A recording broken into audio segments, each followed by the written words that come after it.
Assalamualaikum warahmatullahi wabarakatuh. Hello everyone, welcome to English Class with me, Ira Fazira.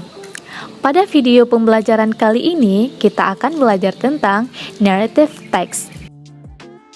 So, what we will discuss about narrative text? Kira-kira apa saja sih yang perlu kita pelajari di narrative text? What is narrative text? Apa itu narrative text? What is structure of narrative text? Apa saja struktur dari narrative text? What is language features of narrative text? Apa saja unsur kebahasaan pada narrative text?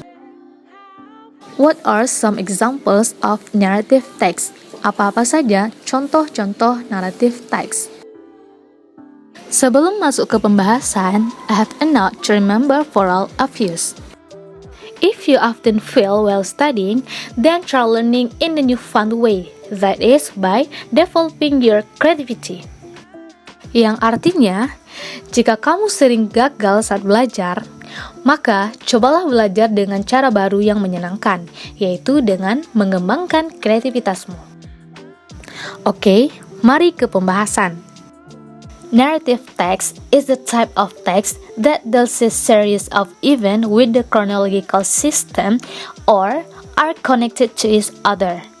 Narrative texts are generally imaginative in nature.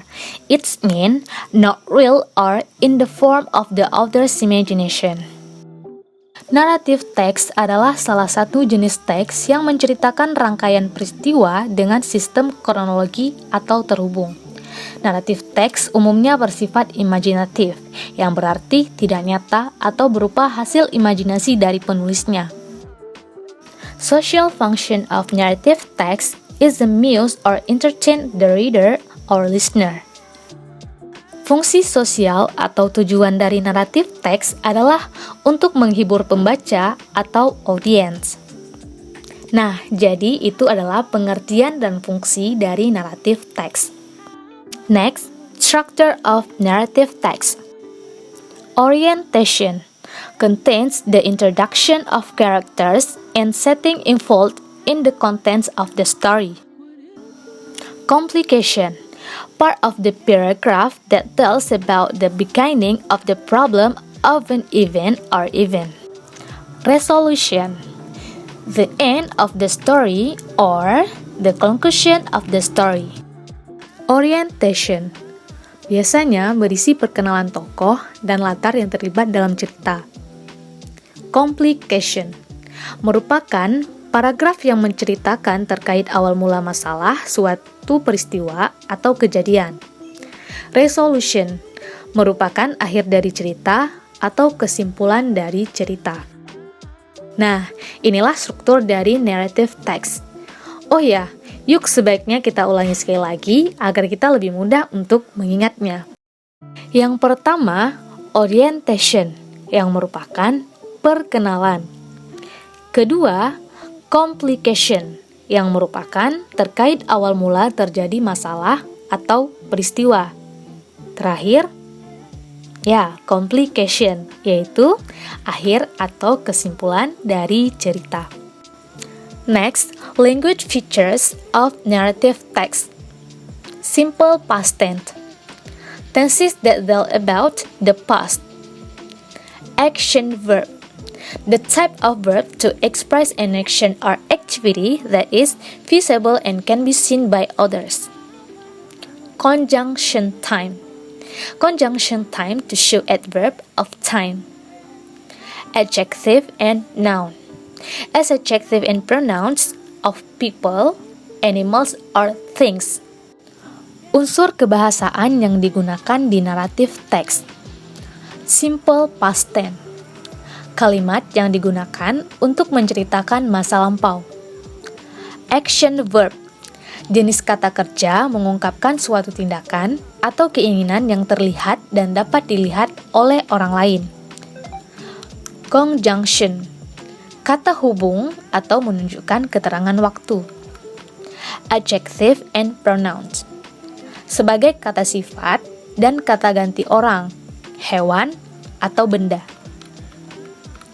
Nah, itu merupakan unsur kebahasaan yang digunakan di naratif teks. Jadi, ketika kita sedang membaca atau mendengar suatu cerita naratif teks, maka kita akan menjumpai kalimat-kalimat yang menggunakan unsur kebahasaan seperti simple past tense, action verb, conjunction, adjective, and nouns. Next, examples of narrative text. Nah, ini adalah contoh cerita naratif teks. Ada 3 contoh gambar yang menunjukkan sebuah cerita naratif teks. Perhatikan ketiga gambar ini. Cerita pertama. Kira-kira ada yang tahu nggak? Ini sampel dari cerita apa? Ini adalah Story Legend of Tuan Tapa. Mungkin bagi sebagian orang ini cerita asing atau jarang didengar. Kisah Tuan Tapa adalah cerita dari Kabupaten Aceh Selatan. Cerita kedua. Udah pasti bisa ditebak ya? Ya, ini cerita Malin Kundang. Cerita Malin Kundang adalah kisah cerita yang berasal dari Padang atau Sumatera Barat. Terakhir, cerita ketiga.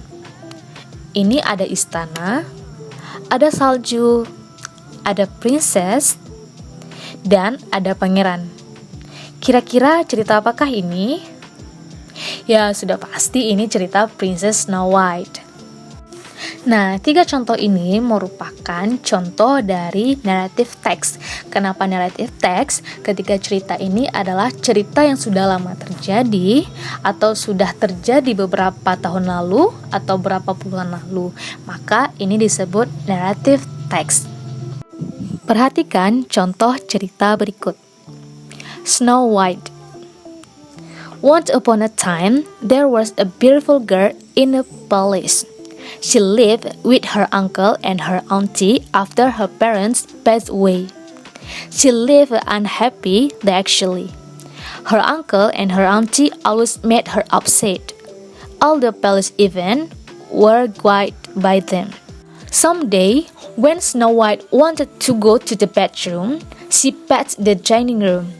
She saw her uncle and auntie in the dining room. They told that Snow White would be moved out from America. Snow White was so shocked, and she felt the flower pot down. They looked at her, and they brought her to the storeroom.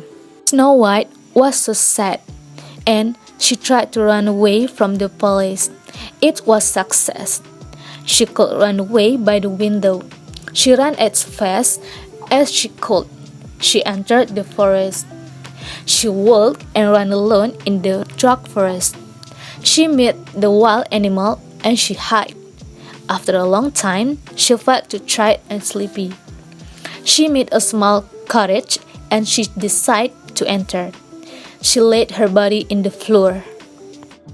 7 doves were so shocked after knowing there was a girl who was lying on the floor. They looked at her because their body was so different. Snow White opened her eyes and she met them. She thought about her life and they looked at her as their elder sister. They lived happy ever after. Alkisah, ada seorang gadis cantik di sebuah istana. Dia tinggal bersama paman dan bibinya. Setelah orang tuanya meninggal, dia hidup tidak bahagia sebenarnya. Paman dan bibinya selalu membuatnya kesal. Semua acara di istana dipandu oleh mereka. Suatu hari, ketika Putri Salju ingin pergi ke kamar tidur, dia melewati ruang makan. Dia melihat paman dan bibinya di ruang makan. Mereka mengatakan bahwa Putri Salju akan dipindahkan dari Amerika. Putri Salju sangat terkejut, dan dia merasakan pot bunga jatuh. Mereka melihat dan mereka membawanya ke gudang. Putri Salju sangat sedih, dan dia mencoba melarikan diri dari istana. Itu sukses, dia berlari dari lewat jendela. Dia berlari secepat dia bisa. Dia memasuki hutan. Dia berjalan dan berlari sendirian di hutan yang gelap. Dia bertemu binatang buas dan dia bersembunyi. Setelah sekian lama, dia merasa lelah dan mengantuk. Dia bertemu dengan sebuah pondok kecil dan dia memutuskan untuk masuk. Ia membaringi tubuhnya di lantai. 7 kurcaci sangat terkejut setelah mengetahui ada seorang gadis yang tergeletak di lantai. Mereka mencarinya karena tubuh mereka sangat berbeda. Putri Salju membuka matanya dan dia bertemu mereka. Dia menceritakan tentang kehidupannya dan mereka menganggapnya sebagai kakak perempuan tertua mereka. Dan mereka hidup bahagia setelahnya. Nah, itu merupakan cerita naratif teks, seperti yang sudah kita bahas sebelumnya, mengenai struktur naratif teks. Ada orientation, complication, and resolution.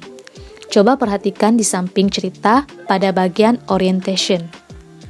Di sini menunjukkan bagian perkenalan tokoh dan latar yang terlibat dalam cerita Snow White, yaitu bagian yang menceritakan seorang gadis cantik yang tinggal di istana. Dia tinggal bersama paman dan bibinya, dan dia merasa tidak bahagia tinggal bersama paman dan bibinya. Next, bagian complication. Bagian ini menunjukkan awal mula masalah atau peristiwa terjadi. Bagian ini cukup panjang ya, jadi kita singkat saja. Ini awal mula Snow White mendengarkan perbincangan bibi dan pamannya yang berniat jahat untuk Snow White yang menyebabkan Snow White kabur ke hutan. Next, resolution. Dan bagian ini adalah akhir cerita atau kesimpulan dari cerita Snow White, yaitu ketika Snow White menceritakan kehidupannya kepada mereka. Dan para kurcaci menganggap Snow White sebagai kakak tertua dan mereka hidup bahagia setelahnya. Dan itulah penjelasan tentang materi naratif teks. Sebelum lanjut ke video selanjutnya, apakah kalian masih ingat sebuah note yang saya katakan di awal video? Yes, note ini. If you often fail while studying, then try learning in the new fun way. That is by developing your creativity. Jika kamu sering gagal saat belajar, maka cobalah belajar dengan cara baru yang menyenangkan, yaitu dengan mengembangkan kreativitas kamu. Maksud dari note ini adalah ada banyak hal atau cara untuk membuat kita bisa belajar paham tentang pelajaran bahasa Inggris yang selama ini kita anggap sulit. Misalnya dengan mengembangkan kreativitas kita. Seperti pada video ini, yaitu belajar naratif teks dengan metode story mapping. Jadi kita bisa berkarya atau berkreasi menggunakan kreativitas kita. Mungkin ini akan membuat belajar lebih menyenangkan. Berikut adalah penerapan metode story mapping pada naratif teks. Nah, jadi ini adalah proses ketika siswa sedang membuat story mapping untuk sebuah cerita yang sudah dibagikan per kelompoknya. Jadi ada cerita Snow White, ada cerita Malin Kundang, ada cerita Danau Toba, dan ada cerita Sura and Baya. Nah, ini adalah prosesnya ketika mereka sedang menyusun dan merangkai story mapping. Nah, ini beberapa hasil karya siswa dari metode story mapping yang telah mereka buat dari cerita naratif teks. Oke, begitulah materi tentang naratif teks dan cara belajar menyenangkan atau cara membuat metode story mapping untuk materi naratif teks. Thank you so much for watching. Wassalamualaikum warahmatullahi wabarakatuh.